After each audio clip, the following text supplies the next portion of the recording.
Hello les Teachopiens et les Teachopiennes, j'espère que vous allez bien. Aujourd'hui, j'avais envie de vous faire un exercice de réflexion.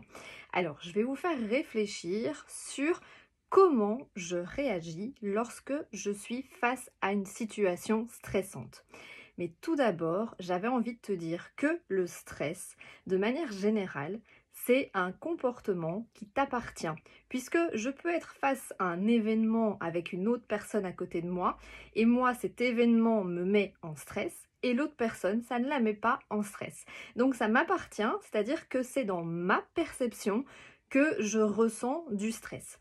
Une fois que tu sais ça, je vais t'inviter à faire une réflexion sur ta réaction face au stress. Comment tu réagis, toi, face au stress?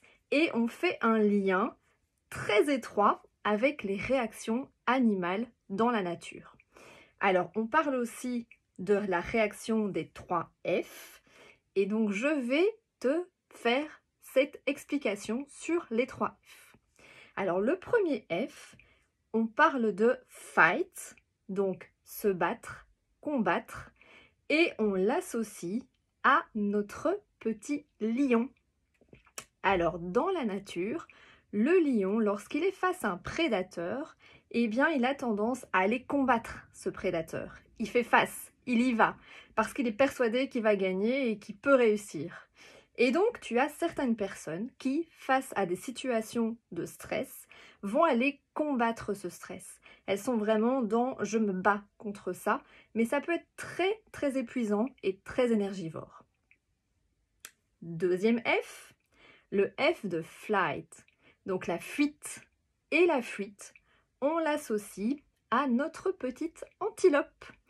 Eh bien oui, l'antilope, lorsqu'elle est face à un prédateur dans la nature, qu'est-ce qu'elle va faire? Eh bien, elle se casse. Elle n'a pas du tout envie de faire face à ce prédateur et donc elle ne veut pas le battre. Donc elle va être vraiment dans la fuite. Face à des situations de stress, certaines personnes sont également dans la fuite. Ils ne veulent pas faire face et donc ils se disent « je préfère ne pas le voir et je m'en vais ».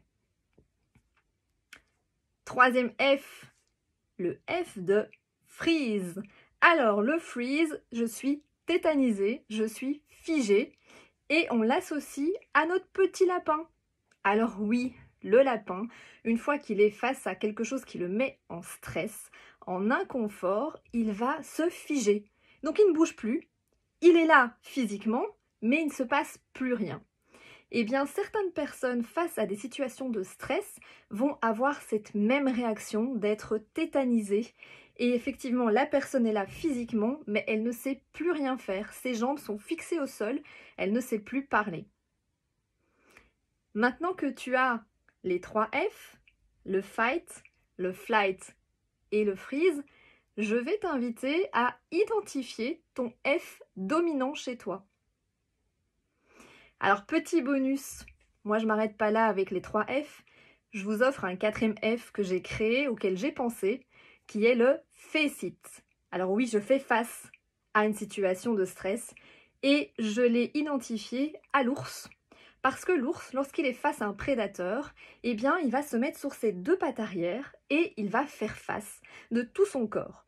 Donc, il face it, le danger. Ça, c'était mon petit bonus pour toi. Alors, dernière réflexion, maintenant que tu as pu identifier peut-être ton F dominant et quel animal te correspond, entre le lion, l'antilope, le lapin ou peut-être l'ours, je vais te demander de réfléchir idéalement pour toi, quelle serait la bonne réaction pour toi face au stress si le F qui te domine aujourd'hui ne te correspond pas. Sur ce, belle réflexion. Je vous souhaite une super belle journée et je vous embrasse.